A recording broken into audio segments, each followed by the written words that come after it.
We good, Victor? Everybody good? Everybody good? Mic checks and everything, we're all good, right? All right. Good afternoon. On Monday, the mayor and I and our homicide stood in front of you and asked for and delivered some really tragic news of a little girl who was tragically murdered. And we asked for your help. Her name was Jocelyn Nungaray, and she was 12 years old. We started to work, and we've been working around the clock since that time, trying to find out what happened to her and who was responsible and to get them off the street. I want to thank our homicide team, our North Belt crime suppression teams, our gang division, our SWAT team, and Metro PD, who all came together as we looked for this, for the guys that did this, the suspects in this horrible murder. And we were all out there.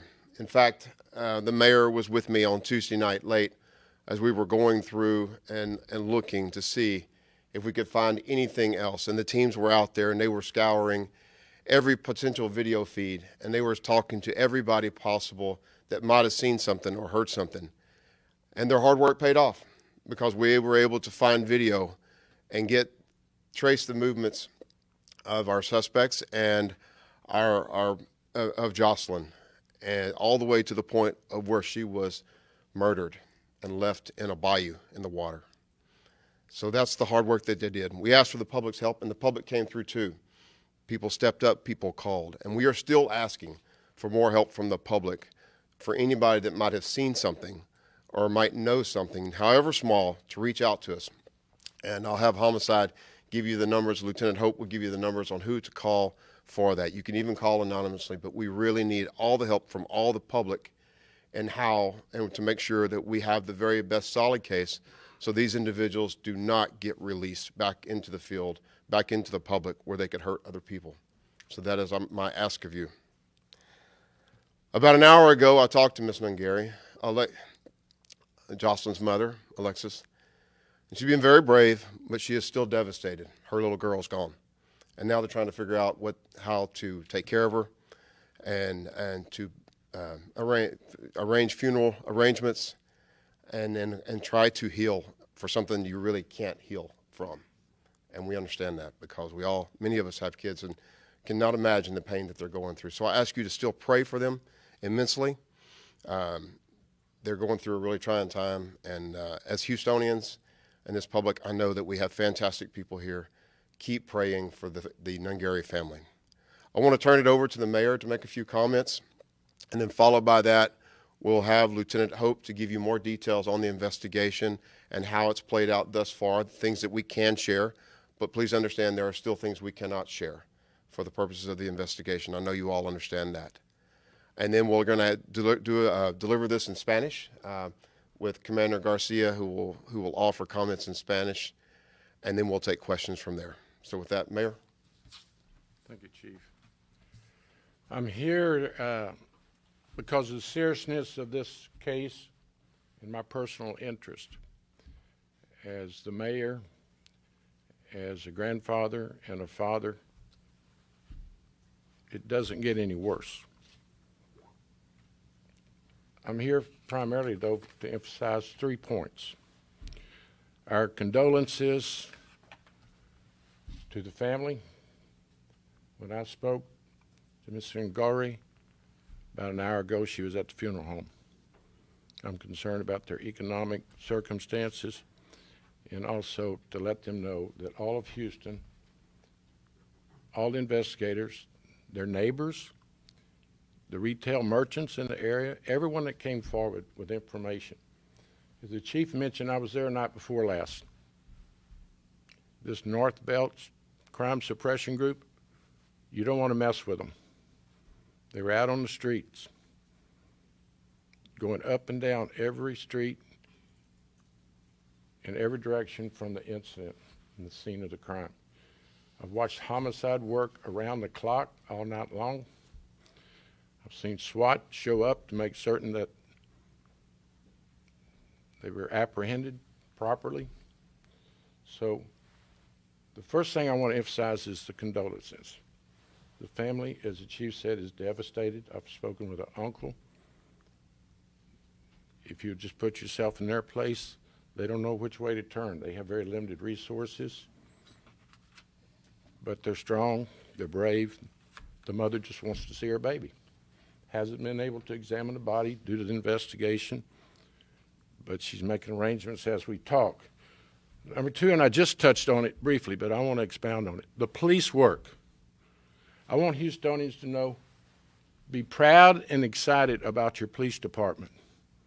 The men and women go to work, they have families, but they are so passionate about their work, so professional. And it does aggravate me when some sources say, we've got to restore our confidence in the police. No, the confidence is there. I've witnessed it. I'm sharing it with Houstonians. All the resources necessary, collaboration, the scene of the crime, and we're seeing the result of this hard, old-fashioned police work using social media, new technologies, but also just footwork and collaboration, language skills. You couldn't be more proud of the police department, and we're seeing living evidence of it as I stand before you. And number three, I want to reach out to the court system, the justice system. We're going to be watching you. The arrest has taken place. The charge has been filed. Now we want the justice system to do its job.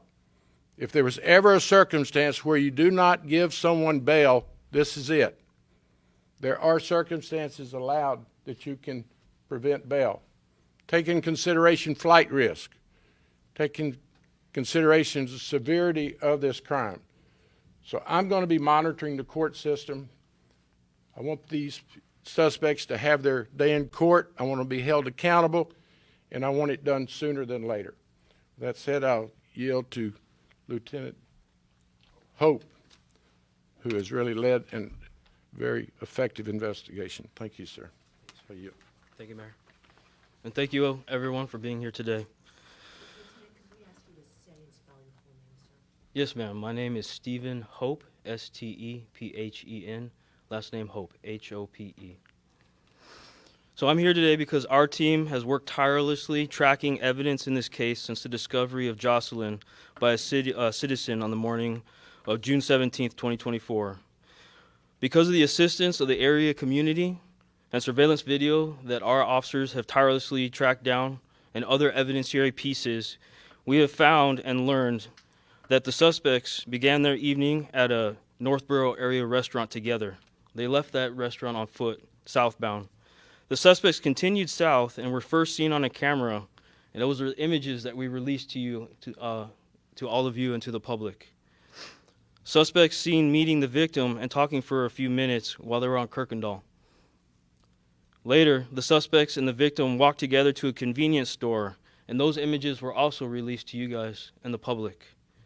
After a few minutes, all three together walked to a bridge where ultimately Jocelyn was murdered. Suspects continue south towards their residence after leaving Jocelyn there. I want to thank the media for their assistance in greatly and broadly releasing the images of the suspects. I want to thank all the witnesses who have been brave, coming forward, talking to the police, and giving us the information that we needed to identify these suspects. So that on this morning, Thursday, June 20th, officers with the Houston SWAT team, Gang Division, North Belt Division, and Homicide did a coordinated operation at 13355 Northborough Drive, the Canfield Lake Apartments. And there we were able to find the two suspects, detain them, and transport them back here to Travis for questioning. While there, CSU continued to process their location, searching for more evidence, which they have found. The suspects are now facing charges of capital murder, one being Johan Jose Rangel Martinez, the second male being Franklin Jose Peña Ramos. It's because of the hard work of my police officers, the teams, the media, and the community at large that we were able to do this. And I'm very proud of everyone who was involved. Thank you. Can you please repeat the name of the suspects, please? Johan Jose Rangel Martinez, JohanJoseRangel Martinez,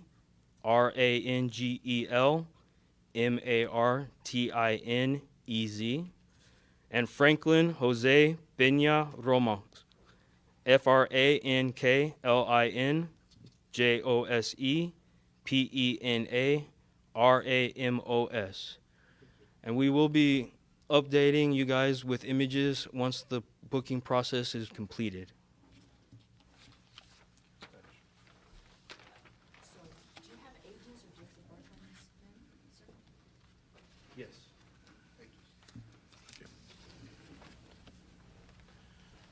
Who was this question? We'll now take questions. Sources describe a pretty horrendous, her arms and feet tied up, bottom down. What can you tell us about this scene, and do you believe that there was a sexual assault here as well as murder?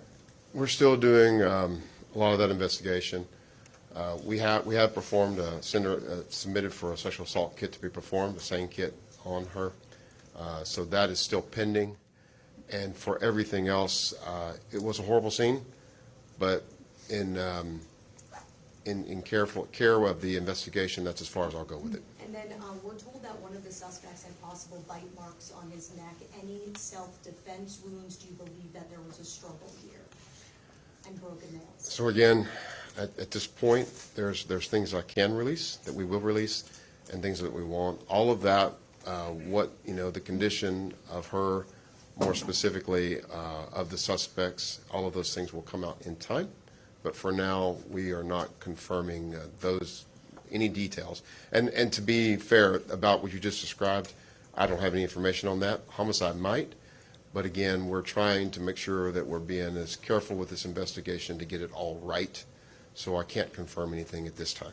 It is said that Martinez and Ramos are Venezuelan. And can you confirm that? And what is their citizenship?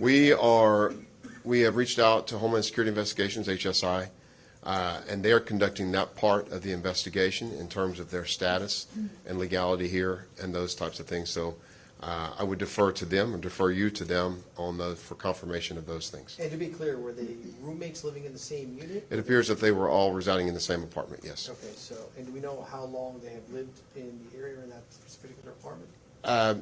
I don't know that for sure. We think maybe one a matter of months, but the other far less. And the lieutenant painted a very nice picture, and thank you for that, with regards to what took place to this tragic ending. But if you can you provide us exactly about how long it took from the meeting to the bridge? Yes. So it was in the evening of the 16th that they left that restaurant. It was during the nighttime, midnight hour almost, that they were walking. And we believe that it wasn't until shortly after 1 to 2 o'clock that they were at the bridge. So it was within a span of 3-4 hours. And is there a previous relationship between Jocelyn and these two men? How did they know each other? So as far as we can tell right now, the communication between everyone is still a part of the investigation. We've worked really, really hard to get to this point, but a mountain of work stands before us to be able to document and look through everything that we have left. We know that she lived in an apartment. Was it at the same complex, or was it a different? No, it was a different. So when you mentioned that there's evidence that was found in the apartments, can you give details? I cannot. Have these two been cooperative with you guys at all? Yes, they have been talking with us, and we are taking statements and talking with them, and as soon as we're done and they are booked in, like I said, we will get the pictures to you and make sure that everything How were that you you able need. to crack the case? Was there someone who called police? And So I'm actually really, really proud of the Houston citizens. I'm actually very proud of you guys, the media. It is all of the above. With all the effort that you guys put into getting the images of the individuals out to the public in a broad scape, with all the people who worked with us, the community members up in the Northborough area, the statements from witnesses, I can't stress enough that every piece of this was all together. Let me, if I can follow up on that question real please. fast. One at a time. Lieutenant, if I can follow up on that question there. What was the threshold that was crossed to where you were able to charge them with murder? And I have to say it's all of it together. It's the totality of every piece of the evidence together. Once it brought it all into one place, then we were able to find them, find out who they are, link them to the location and to the actual incident itself. So no type of confession or anything like that from either one of them? So the actual like statements that they've made is going to be a part of the investigation, and I can't go into that. Let's get another question on this end over here, please. In relation to that question, what makes it a capital murder in this case? Can you go into that? If Yes, this was that- in commission of another felony? No, actually, the age of the victim in Texas state law is all we need for it to be a capital. Under the age of 15, any murder is a capital murder. You said the gang unit was involved. Were they just involved in the apprehension, or was they a part of the investigation? So they actually assisted us greatly in reaching out with the community itself, and then also with surveillance and in the apprehension of the Were you individuals. guys in a gang? No, not that I know of, and that's Do still. you actually have video of all three at the bridge? You have So the documentation? specifics of the actual surveillance videos, I cannot divulge at this time. I do let you know that we have evidence that compels us to believe that everyone was together throughout the entire course of this event. The mayor had mentioned that she was on the phone with her boyfriend around midnight that night. Did he ever call police about any concerns? Again, like all of the communication portions, electronic or digital otherwise, is all being scoured. That's part of like the mountain of information that we have to still go through and document Have the parents of the 13-year-old been cooperative with you all? extremely. We looked at some Couple more, surveillance guys. video that Couple showed more. an HPD unit in the parking lot between the 7-Eleven and the bridge around 12:06 a.m. Monday. Was that in any relation to Jocelyn or anything related to this case? Not that I know of. Okay. Mayor, you Lieutenant. mentioned keeping your eye on the courts. Are you going to go to court to see the No, proceedings? I'm just simply saying that we have a justice system, and I think justice delayed is not good. So this is such an horrendous crime that I don't want to see these individuals on bond on the streets of Houston, if at all possible. We'll leave that to the judgment of the magistrate and the judges. But from my experience, capital murders in general on bond are some of our higher risk individuals, dangerous to law enforcement. When they jump bond, they know there's a warrant for their arrest. They don't want to be apprehended, and that leads to violence, not to mention the exposure to the citizens of Houston. So all I'm saying is the police are doing their job. The public's cooperated. The media's cooperated. Charges have been filed. So now let's do not delay accountability. Give them a fair trial they're entitled to, but hold them accountable by the judge and the justice system. So I will be monitoring it because in general, I'm concerned about the delay of trials in Harris County. Approximately 900 individuals are on the street of Houston today charged with murder or capital murder, waiting to go to court. And as I've said, it's one of the more dangerous profile that you could have in our community, that many of them are fugitives. We don't even know where they are. So I want to let Houstonians know I'll be monitoring the justice system as these two individuals go through it. Chief, as you mentioned with regards on the to, two suspects, please? Lieutenant, could we just get a date of birth on the two suspects? No, just the age, I'm sorry. I just have the age. It appears that they might have shaved their beards. Were they trying to, like, do you think they were trying to change their identity or hide their identity? So it's often very easy for people to change the way they look, and I can't state what their intentions were in that, but Chief, Detective, do we know more about their background when they arrive here in the States, or No, if they I- cross legally, illegally, or if there's an ICE retainer on them, or? so no, and like so, as Chief had mentioned, we reached out to HSI, and we're gonna let them take care of that portion of the investigation and look into it. Chief, as you reach Last out, question right here, Mario. Chief, as you reach out to HSI, I have to ask, were they in any database within HPD already or within Harris County in the court system or any of our surrounding counties? So I don't have that information. Do we know if they were already in our system? So we could, I'll tell you, I don't know, and I apologize, I should know that, but what I'll do is I'll find out if they're already in our system in any way, that we've been handled them before, you know, and we'll share that. I'd appreciate that. The other quick question on the follow-up with that is that with regards to the gang task force or the gang members of HPD, excuse me, the gang officers, forgive me, Yes, sir. within HPD that were assisting in this, Do we have confirmation that these men were associated with any type of either local or Venezuelan gangs that have a presence here in Houston? So at this moment, I have no information to suggest that the team hasn't told me anyone's different. Again, we're working with HSI, and you know that within time, that may be something that's occurred, that they may have affiliations. But I just can't say that for sure at this moment. Thank you for finding out about that. Yes, sir. All right, so last question, Lieutenant, what is the, what restaurant were the men seen at when you begin this timeline? So I want, again, like the specifics of the incident, I want to kind of leave it to the investigation as it ongoes, and it's in the Northborough area, so it was not, everything was actually very close and on. Mayor, quick one to you. That's it, last question. Guys, and real quick, as far as the booking photos and court information, once they're formally processed, we get the court assigned, you guys will get the booking photos. We'll post them to our X page. What's the takeaway that you have, Mayor, that we've always heard about community policing, but you really had a community, from what I've been able to gather, separate from what's been confirmed here today, really step up and flood the system with tips going into last night about this? I can assure it was, from HPD's perspective, it was all hands on deck. When I was there night before last in the parking lot, you had the HPD investigators going across that area of our community. As has been expressed by Lieutenant Hope through the media, Houstonians of all walks of life have come forward.